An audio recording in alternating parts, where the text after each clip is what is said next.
Uyu muhango wabanjirijwe n'igikorwa cyo guha icyubahiro inzirakarengane zishyinguye mu rwibutso rwa Kavumu ho mu murenge wa Busasamana, ukaba waruhuje abaturage n'abayobozi mu nzego zose zo mu karere ka Nyanza.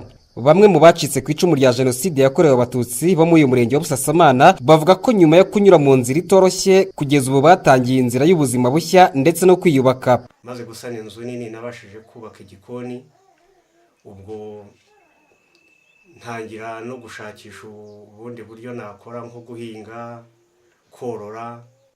Nabashije no kuba nakwiterera ishyamba kugira ngo ribashe kuba ryajya rinyunganira mu bibazo najya mpura nabyo. Ubu kugeza uyu munsi wa none nkaba mbasha kwigurira mituweli ndetse n'umuryango wanjye. Turahinga, turorora, tugira ubuzima bwiza, natwe ubwacu abana bariga bararangiza babona imirimo, abandi nabo barashaka. Nashoboye kwisanira inzu nari narubakiwe cyane ko wabonaga idakomeye nk'umugenerwabikorwa, nyine nari narubakiwe nk'umugenerwabikorwa, nshobora no gufasha umuryango wanjye nari narasigaranye.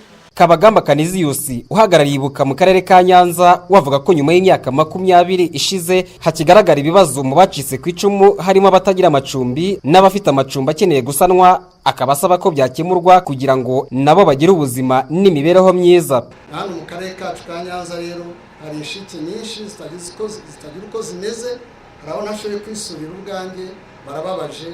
Nyamuneka rwose izo nshike nazo nibazimenye, barebe ukuntu zasaza neza, zasaza zidahogoye. Kurangiza amarangiza rubanza agenda biguru ntege. Umuyobozi w'aka karere ka Nyanza Murenzi Abudara avuga ko kubakira ku bumwe bw'abanyarwanda buzira amacakubiri ari byo nzira y'imibereho myiza no guharanira ko Jenoside itazasubira ukundi. Uyu muyobozi kandi anavuga ko ibibazo by'abacitse ku icumu rya Jenoside byagaragajwe, leta y'ubumwe bw'abanyarwanda idahwema gukurikirana imibereho yabo, bityo ko nabyo bizakemuka.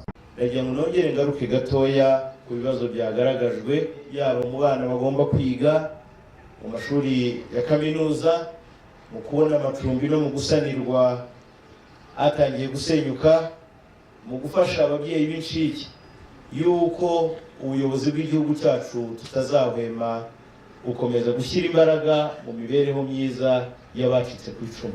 Mu murenge wa Busasamana niho hatangirijwe icyumweru cyo kwibuka Jenoside muri aka karere ka Nyanza. Biteganyijwe ko tariki ya 3 z'ukwezi kwa 5 2014 muri uyu murenge hazashyingurwa imibiri igera ku 15,000 itari ishyinguye neza. Kamiri Ndikumana, Televiziyo Rwanda mu karere ka Nyanza.